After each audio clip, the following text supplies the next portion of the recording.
pacientes o que tienen estos pacientes diabéticos, hace algunos años significaba la entrada de un paciente con una cetoacidosis diabética a un hospital o a un inspector de salud de una mortalidad entre un 50 a un 100% de las veces, porque un montón de cuestiones principalmente de logísticas, de no tener el laboratorio a mano o de no tener insulina disponible para hacer el tratamiento, algo que hoy para nosotros solamente significa de una mortalidad del 5%, hace no mucho tiempo para estos pacientes significaba la muerte. Ocurre con una frecuencia de entre 4 a 8 casos por cada 1000 pacientes diabéticos por año, que más o menos en relación a la cantidad de pacientes diabéticos que nosotros tenemos en el sanatorio no me parece un número menor, y que la verdad es que los lleva siempre a la hospitalización a estos pacientes. Un 20 a un 30% de los episodios, que es la menor cantidad de los episodios, se producen en los pacientes que debutan con la enfermedad. En el resto son pacientes que ya se conocen diabéticos y que por alguna causa, que después vamos a ir viendo en el transcurso de la clase, debutan o aparecen con una cetoacidosis diabética. Se da con mayor frecuencia en los pacientes diabéticos tipo 1 y típicamente también en los adultos jóvenes diabéticos tipo 1, tipo 2 o lo que fuere, sin predilección de sexo. No hay un consenso sobre la definición de qué es o cómo la podemos describir a la cetoacidosis diabética, pero sí hay ciertas cosas en las que estamos todos de acuerdo. Como decía antes, es una de las complicaciones metabólicas agudas de la diabetes mellitus más graves, más serias.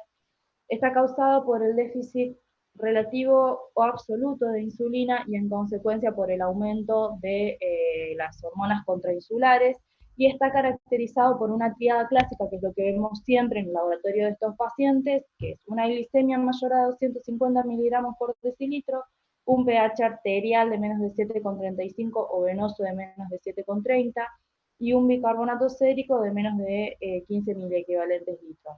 Y ahí pongo que puede ser una glicemia mayor a 250 miligramos por decilitro o no, porque hay pacientes en los que se ve la acidosis metabólica, la presencia de cetonemia o cetonuria, y que pueden tener una glicemia de menos de 250 miligramos por decilitro y que tenemos que tratarlo también como una cetoacidosis diabética. Son los menos los casos, pero los hay, entonces tenemos que tener eso en cuenta.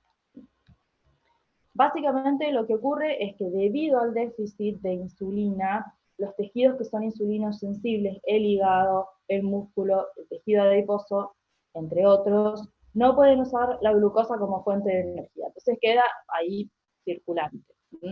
Se produce un gran disturbio catabólico en el metabolismo de los carbohidratos, las proteínas y de los lípidos, y es lo que genera las alteraciones que mencioné previamente. Vamos a hacer un repasito.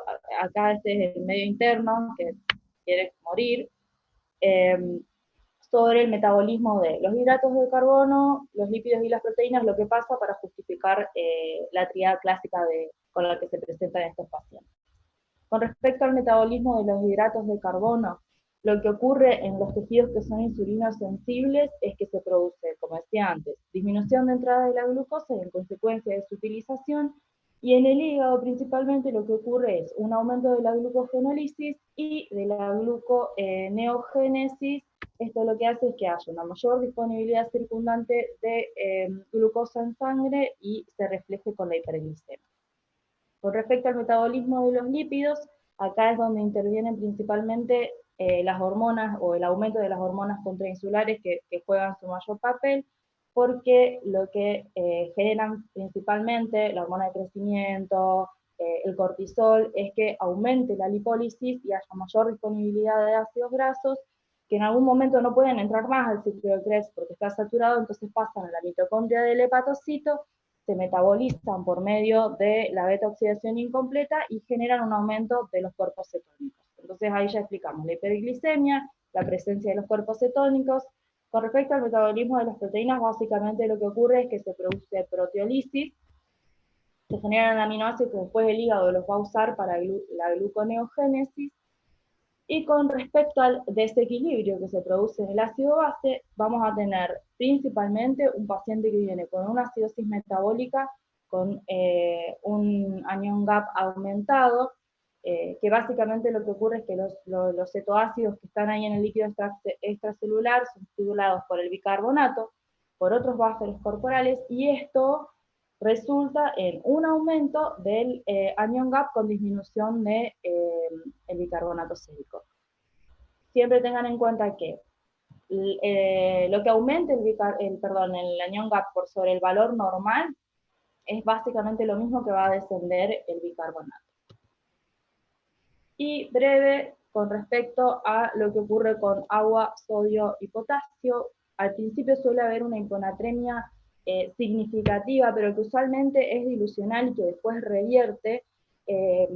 Lo que ocurre es que la glucosa, que está confinada en el líquido extracelular, atrae agua del LIC al LEC, y básicamente la hiponatremia al principio es dilucional. No es mucho tiempo el que el paciente, o en el que vamos a ver una hiponatremia en estos pacientes, porque también después, una vez que se satura la capacidad tubular renal de reabsorber glucosa, empieza a aparecer una diuresis osmótica, el paciente empieza a perder una gran cantidad de agua, entonces se suele normalizar el sodio. En estos casos siempre lo que es importante que hagamos es que hagamos el sodio corregido, porque después, más adelante, dependiendo de las correcciones que tengamos que hacer en este paciente, es que vamos a ver si es necesario que se le pase más cloruro de sodio o no, o extra, aparte de la infusión de solución salina que vamos a hacer con estos pacientes.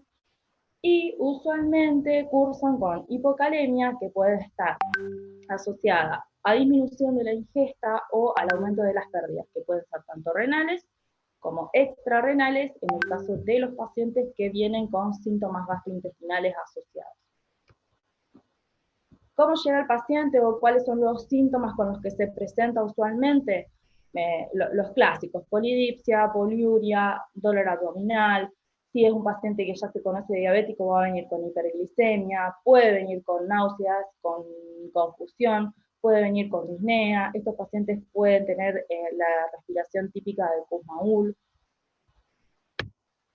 ¿Y qué es lo importante que tengo que hacer en estos casos?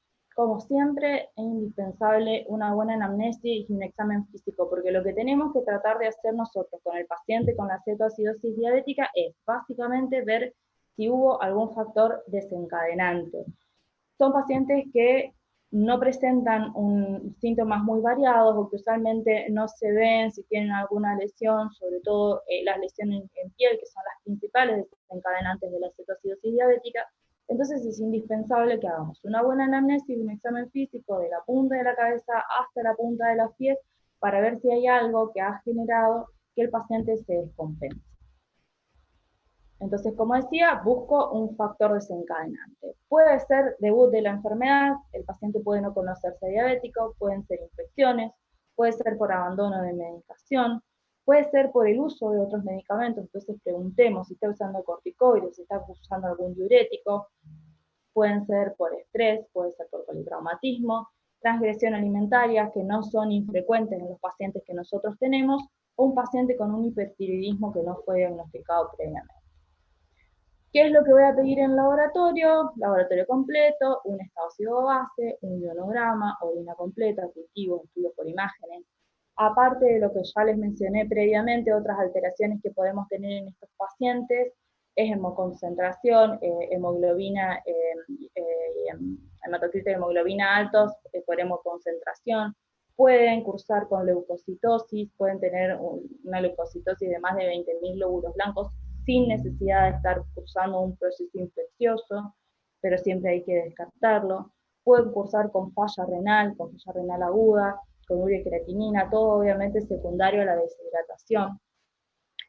Estudios por imágenes que vamos a pedir para descartar obviamente procesos infecciosos, siempre también guiados a la sintomatología que nos presenta el paciente. Son pacientes que usualmente vienen con dolor abdominal, entonces no lo tomemos como parte de la clínica de la cetoacidosis diabética, sino tratemos o busquemos una justificación para esto también.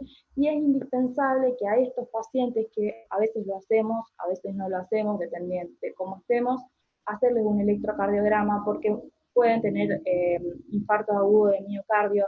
Son pacientes que usualmente son asintomáticos o que no presentan una sintomatología típica. Entonces hagamos un electrocardiograma para descartar cualquier proceso isquémico agudo que también pueden desencadenar una cetoacidosis en estos pacientes.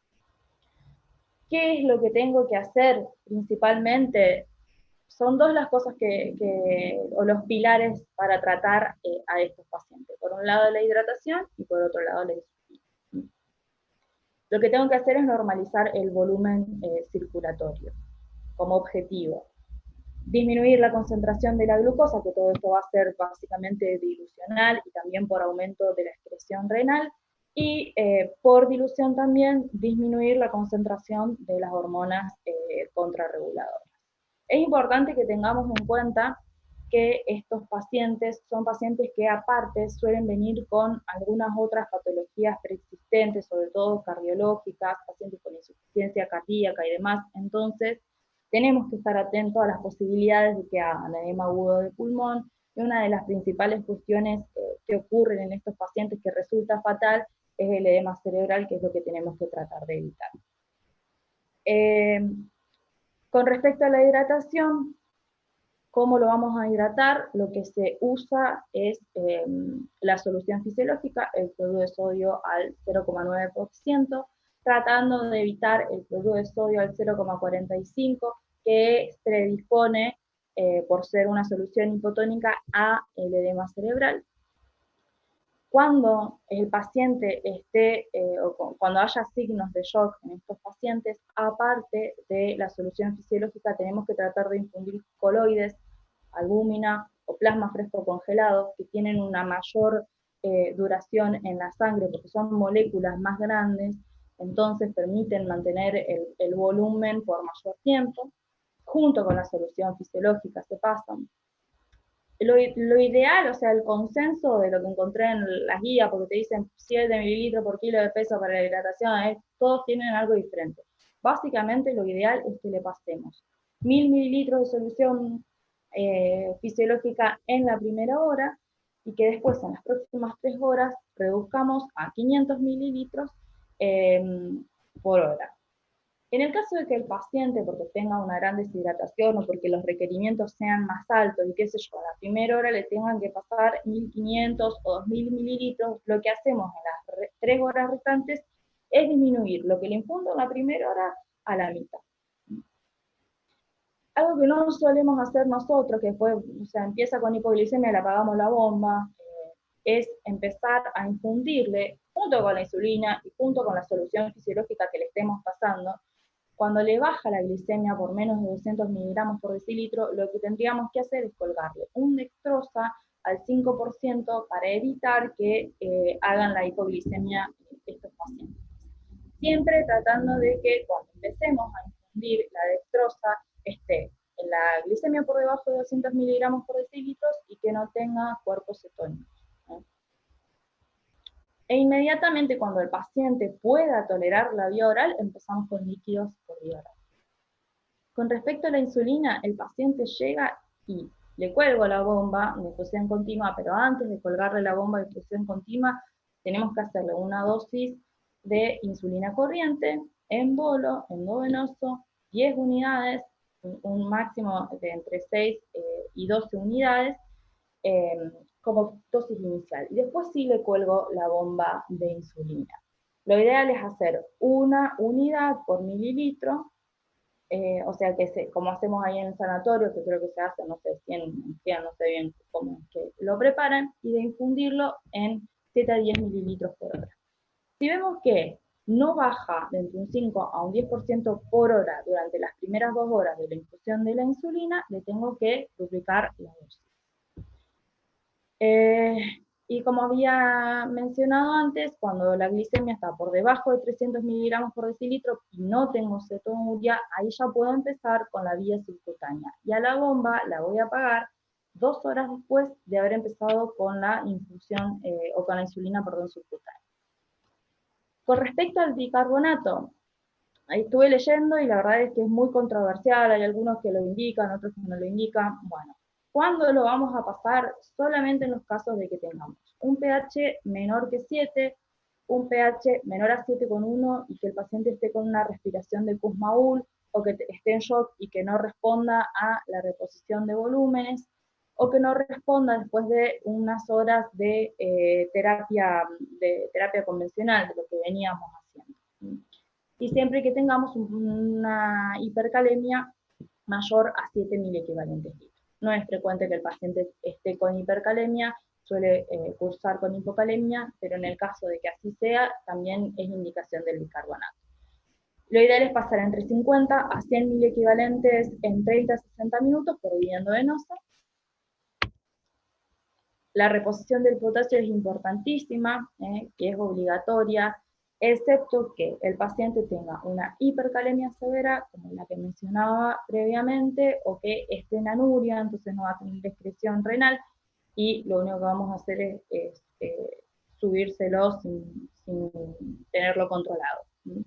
Si nosotros no reponemos y le estamos pasando insulina a pasto, el paciente puede hacer una hipocalemia peligrosa, o sea que tenemos que ponerle, aunque sea un potasio o 2 potasios en el plan, como mantenimiento. Los criterios de gravedad que hacen que lo despachemos al paciente a la terapia intensiva es que esté en acidosis respiratoria, que el shock no revierta, que esté con alguna arritmia, que esté muy hipotenso, en insuficiencia cardíaca, con hipocalemia, y que sea necesario ponerle un acceso venoso central para la reposición del potasio, o que el pH de ingreso sea menor a 7,1, y en el caso de que sea una paciente embarazada, menor a 7,2. Lo de la insuficiencia renal aguda es relativo, porque es algo que se puede corregir nosotros en este caso en el SET, con una sana general. El problema es que el paciente está en la anuria. En este caso sí tiene que pasar a la terapia intensiva.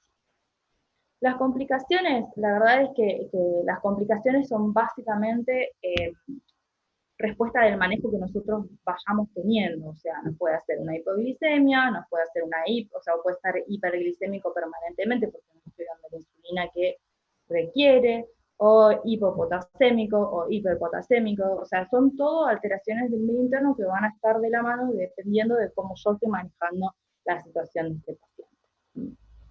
Los edemas en general es a lo que tenemos que estar atentos, edema agudo de pulmón y edema cerebral, que es una complicación que se suele dar más que nada en niños, es bastante infrecuente en los adultos, pero resulta fatal en el caso de que esté. Y lo que sí es importante y lo que tenemos que tener en cuenta es que la cetoacidosis diabética es un estado de hipercoagulabilidad que predispone a complicaciones tromboembolíticas, principalmente por la deshidratación, porque es un paciente que va a estar inmóvil, entonces son pacientes que tienen que tener profilaxias antitrombóticas.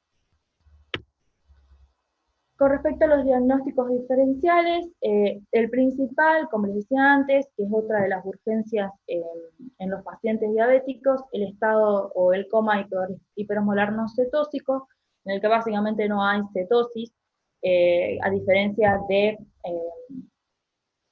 esto que la cetoacidosis diabética, y los pacientes suelen venir con glicemias mayores a 600 miligramos por decilitro, es el principal del que tenemos que hacer el diagnóstico diferencial, y después todas las patologías o todas las cuestiones que nos puedan generar hiperglicemia, acidosis metabólica o cetosis. Y listo. Bárbaro, Flor. Me encantó, me pareció súper clara. Bueno, no sé si tienen alguna duda, capaz que hablé muy rápido. No sé si, no me acuerdo si no, el potasio no se corregía también de acuerdo al pH. Hay que hacer una corrección de potasio para ver el potasio real. Me parece que Yo eso lo la verdad hacemos. no lo leí, solamente o sea, infusión de potasio para evitar la hipocalemia porque estaba infundiendo insulina. Corrección del sodio y del potasio no lo leí, lo saqué de una guía de la SATI. Ah, perfecto. No, me pareció como que me acuerdo que en algún momento yo he hecho la corrección de potasio en base al pH o